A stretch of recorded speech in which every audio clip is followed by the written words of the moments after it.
여러분, 혹시 사랑하는 가족이나 가까운 지인에게 무심코 건넨 한마디로 서로 상처를 주고받았던 경험 있으신가요? 저 역시 얼마 전 다 큰 아들에게 이제 너도 나이가 있으니 정신 좀 차려라. 라는 말을 건넸다가 아들의 표정이 굳어지는 걸 봤습니다. 나중에 알고 보니 아들은 이미 자신의 미래를 고민하며 힘들어하고 있었고 제 말이 더욱 큰 상처가 됐다고 하더군요. 그런데 이런 일이 저만의 경험은 아닐 겁니다. 우리는 모두 좋은 관계를 원하지만 의도와 다르게 상대방 마음에 상처를 주기도 하고 때로는 관계가 멀어지기도 합니다. 그러던 중 깨달은 것이 있습니다. 대화를 잘하는 사람들은 단 한마디로 상대방의 마음을 사로잡는다는 것입니다. 그것도 특별한 기술이나 재능이 필요한 게 아닌 누구나 할 수 있는 간단한 방법으로 말이죠. 그래서 오늘은 대화 잘하는 사람은 이 한마디로 마음을 사로잡는다 라는 주제로 말 예쁘게 하는 3가지 방법에 관해 이야기 나눠보겠습니다. 마지막까지 영상을 보시면 지금껏 의도와 다르게 전달돼서 상처만 주고받았던 대화 습관을 바꾸고 가족부터 직장 동료까지 모든 인간관계에서 한층 더 가까워질 수 있는 방법을 알게 되실 겁니다. 주제가 마음에 드신다면 구독과 좋아요를 눌러주세요. 여러분의 작은 클릭 하나가 더 많은 대화 속에 따뜻함이 피어나는 씨앗이 됩니다. 첫 번째, 상대방을 주인공으로 만드는 말하기.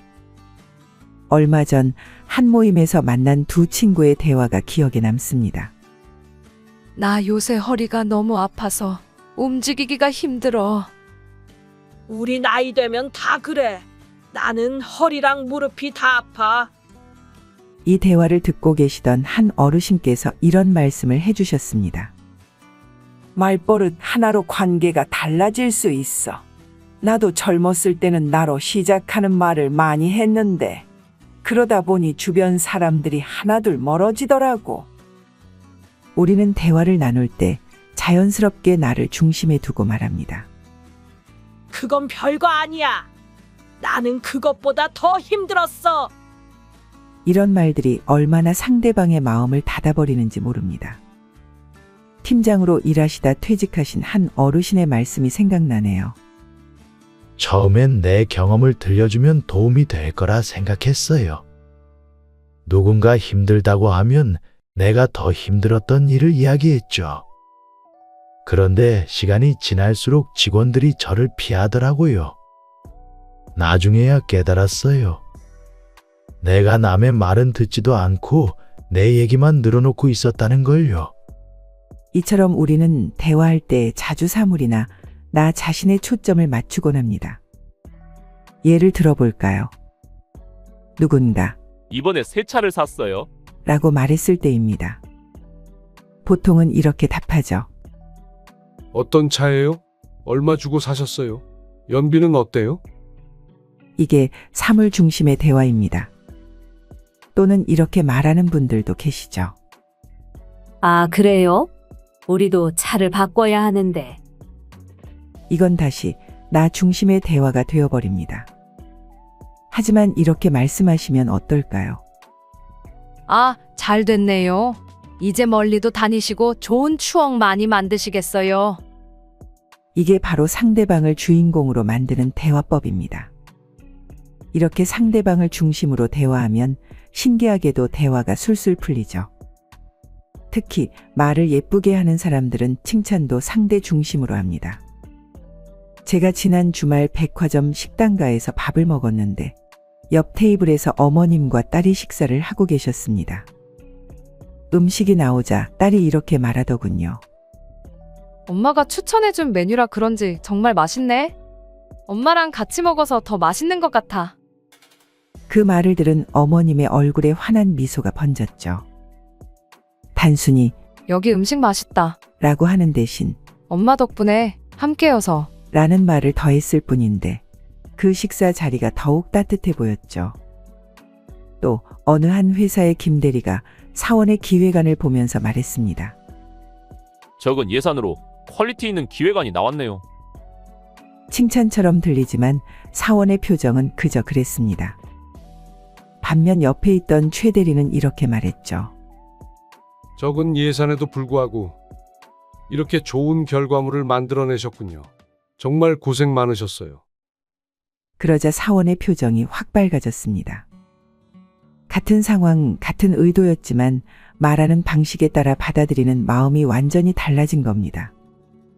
왜 그런 걸까요? 바로 말의 중심이 달랐기 때문입니다. 이렇게 말을 예쁘게 하는 사람들은 말의 중심이 결과가 아닌 사람입니다. 작은 차이지만 이런 말은 상대를 생각하고 존중하고 있다고 느끼게 하기 때문입니다. 두 번째, 긍정으로 마무리 짓는 말하기. 얼마 전 한 아버님의 이야기가 마음에 와닿았습니다. 퇴직하고 집에만 있으니까 우울하더라고요. 그러다 우연히 식당에서 옛날 직장 동료를 만났는데 제가 한숨 쉬며 매일 정해진 일정 없이 살다 보니 요즘 더 힘들어요. 라고 그랬더니 그분이 이렇게 말씀하시더라고요. 그래도 이제 자유롭잖아요. 하고 싶은 거 할 수 있고 여유롭게 살 수 있고 아침마다 눈치 볼 필요 없이 느긋하게 일어날 수 있다는 것만 해도 얼마나 행복해요. 그 말을 듣는 순간 제 마음도 달라지더라고요. 같은 상황인데 보는 관점에 따라 이렇게 다를 수 있구나 싶었죠.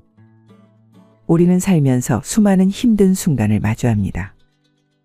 일이 잘 안 풀릴 때도 있고, 관계가 어그러질 때도 있고, 예상치 못한 실패를 겪을 때도 있죠. 그런데 말 예쁘게 하는 사람들은 이런 순간에도 항상 긍정적인 말로 마무리를 짓습니다. 정말 힘들다.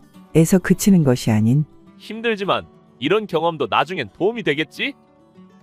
다 실패했어. 대신 이번엔 안 됐지만 다음엔 꼭 성공할 거야. 너무 지쳤어. 대신 지금은 지쳤지만 이렇게 쉬고 나면 다시 힘을 낼 수 있을 거야. 라고 말입니다. 며칠 전 동네 도서관에서 수험생 딸과 어머니가 이야기를 나누고 계셨어요. 딸이 엄마, 나 시험 망친 것 같아. 하고 울먹이자 어머니가 이렇게 대답하시더군요. 이번에 결과가 안 좋더라도 너가 이만큼 노력했다는 게 중요해. 실패가 있어야 성공도 더 값지잖아. 이번 경험으로 다음엔 더 잘할 수 있을 거야. 그러자 딸의 표정이 조금씩 밝아지는 게 보였죠. 단순히 괜찮아라고 하는 대신 앞으로의 가능성을 이야기해 주셨던 겁니다.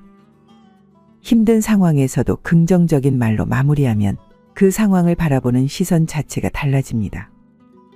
실패가 있어도 그 안에서 배움을 찾고 힘든 일도 미래의 성장 기회로 바라볼 수 있게 되죠. 특히 우리 나이가 되면 젊은 사람들에게 긍정의 말 한마디가 얼마나 큰 힘이 되는지 알 수 있습니다. 힘들지? 그래도 너는 잘하고 있어. 지금은 안 될 수 있어. 하지만 포기하지 마. 실수해도 괜찮아. 그만큼 더 배우는 거니까. 이런 말들이 모여서 누군가의 인생을 바꾸기도 합니다. 여러분, 오늘부터 이렇게 해보는 건 어떨까요? 힘든 일이 있을 때마다 그 뒤에 그래도, 하지만, 할 거야 같은 희망의 말을 하나씩 덧붙여 보는 거예요. 그러면 놀랍게도 우리의 마음도 상대방의 마음도 조금씩 밝아지기 시작할 겁니다. 말이란 것은 단순한 소리가 아니라 우리의 마음을 움직이는 힘이 있기 때문입니다. 세 번째, 감사하다고 말하기. 얼마 전 40년 해로하신 어르신 부부를 만났습니다. 남편 되시는 분이 매일 아침 아내에게 오늘도 아침 챙겨줘서 고마워요. 라고 하신다고 합니다. 처음엔 쑥스러워서 잘 안 나오더라고. 당연한 일인데 뭘 이런 말을 하나 싶기도 했고. 그런데 고맙다는 말을 할 때마다 아내의 표정이 밝아지는 게 보이더라고.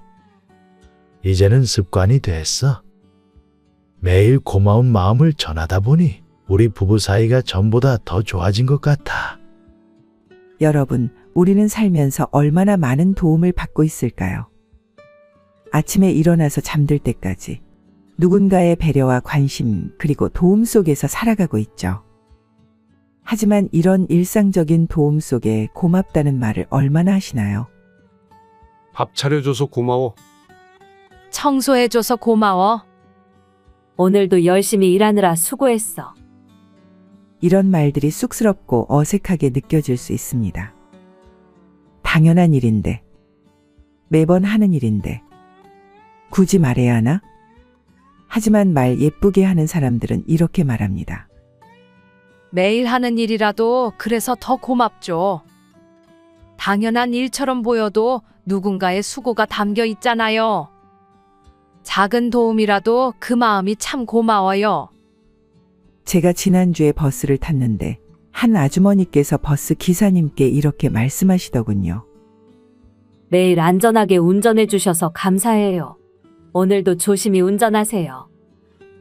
그러자 기사님의 표정이 환하게 밝아지면서 네, 감사합니다. 조심해서 다녀오세요. 라고 더 따뜻하게 답하시더라고요. 그 모습을 본 탓인지 그날 버스에서 내리는 승객들 모두가 기사님께 감사 인사를 건네는 게 아니겠어요. 작은 감사의 말 한마디가 이렇게 서로의 마음을 따뜻하게 만드는 걸 보며 새삼 고맙다는 말에 힘을 느꼈습니다. 특히 가까운 사이일수록 이런 감사의 말이 더 필요하죠. 가족이니까, 친구니까, 오랜 동료니까 당연하게 여기지 말고 감사한 마음을 표현해 보는 겁니다. 엄마, 맛있는 반찬 만들어줘서 고마워. 아빠도 매일 열심히 일해주셔서 감사해요. 항상 내 말 들어줘서 고마워. 이런 말들이 모여서 우리의 관계를 더욱 따뜻하게 만들어줄 겁니다. 왜냐하면 감사의 말에는 당신의 수고와 노력을 알아요라는 깊은 이해와 존중이 담겨 있기 때문이죠. 여러분, 오늘부터 이렇게 해보면 어떨까요? 하루에 3번 누군가에게 진심으로 고맙다고 말해보는 겁니다. 처음엔 어색할 수 있지만 그 말을 들은 상대방의 미소를 보면 자연스럽게 습관이 될지도 모릅니다. 감사함을 표현할 때마다 우리의 마음도 상대방의 마음도 더욱 따뜻해질 겁니다. 그런데 이렇게 실천하자고 말씀드리면 혹시 이런 생각이 드실지도 모르겠습니다. 근데 이게 말처럼 쉬운 일인가요? 나도 모르게 튀어나온 말들 때문에 그동안 남편이나 아이들과 몇 번이나 틀어진 적이 있는데 이게 지금 와서 고치는 게 가능할까요? 하고 말이죠. 맞아요. 오랜 습관이라는 게 하루아침에 바뀌진 않습니다. 저도 한동안 말투가 참 거칠어서 집안에서 다툼이 많았습니다. 남편이나 아이들과 말다툼이 벌어지면 나는 맞는 말을 했는데도 불구하고 저쪽에서는 왜 그렇게 예민하게 말해? 라고 하더라고요. 처음에는 억울했지만 뒤돌아보니 제 말투가 굉장히 날카로웠던 겁니다. 같은 말이라도 왜 이걸 몰라? 라고 말하느냐, 이게 잘 안 돼서 불편했지. 내가 좀 도와줄게. 라고 말하느냐에 따라 느낌이 천양지차입니다. 그 후로는 사소한 것이라도 배려 한 스푼, 따뜻함 한 스푼을 더 넣어서 말하기 위해 노력했습니다. 그랬더니 웬걸 가족들이 하나둘씩 제게 마음을 활짝 열더라고요. 말 한마디 바뀌었을 뿐인데 이렇게 달라지네? 하면서 저 자신도 놀랐습니다. 말이란 건 단지 정보를 주고받는 도구가 아니라 우리 마음을 전하는 매개체입니다. 우리는 60대가 넘어가면서 오히려 더 넓은 마음으로 더 여유로운 시선으로 남을 품어줄 수 있게 되었습니다. 그래서 지금이야말로 새로운 도전을 해볼 좋은 타이밍이 아닐까요? 물론 70 이상이셔도 우리 인생이 언제 끝날지는 아무도 모릅니다. 80, 90세까지 사시는 분들이 요즘 얼마나 많으신가요? 그 남은 수십 년 동안 자꾸 사람들과 갈등을 만들며 삐걱삐걱 살기보다는 말 한마디라도 예쁘게 건네며 따뜻한 인간관계를 맺으며 살면 얼마나 좋겠습니까? 이것이 진정한 황금빛 노후를 만드는 첫걸음이 될 겁니다. 오늘도 귀한 시간 내서 끝까지 함께 해주셔서 진심으로 감사드립니다. 여러분의 따뜻한 마음과 적극적인 태도가 더 멋진 황금빛 노후로 이어질 거라 믿습니다. 앞으로도 더 가치 있는 이야기로 찾아뵙겠습니다. 지금까지 지혜의 동행이었습니다. 구독과 좋아요는 사랑입니다. 감사합니다.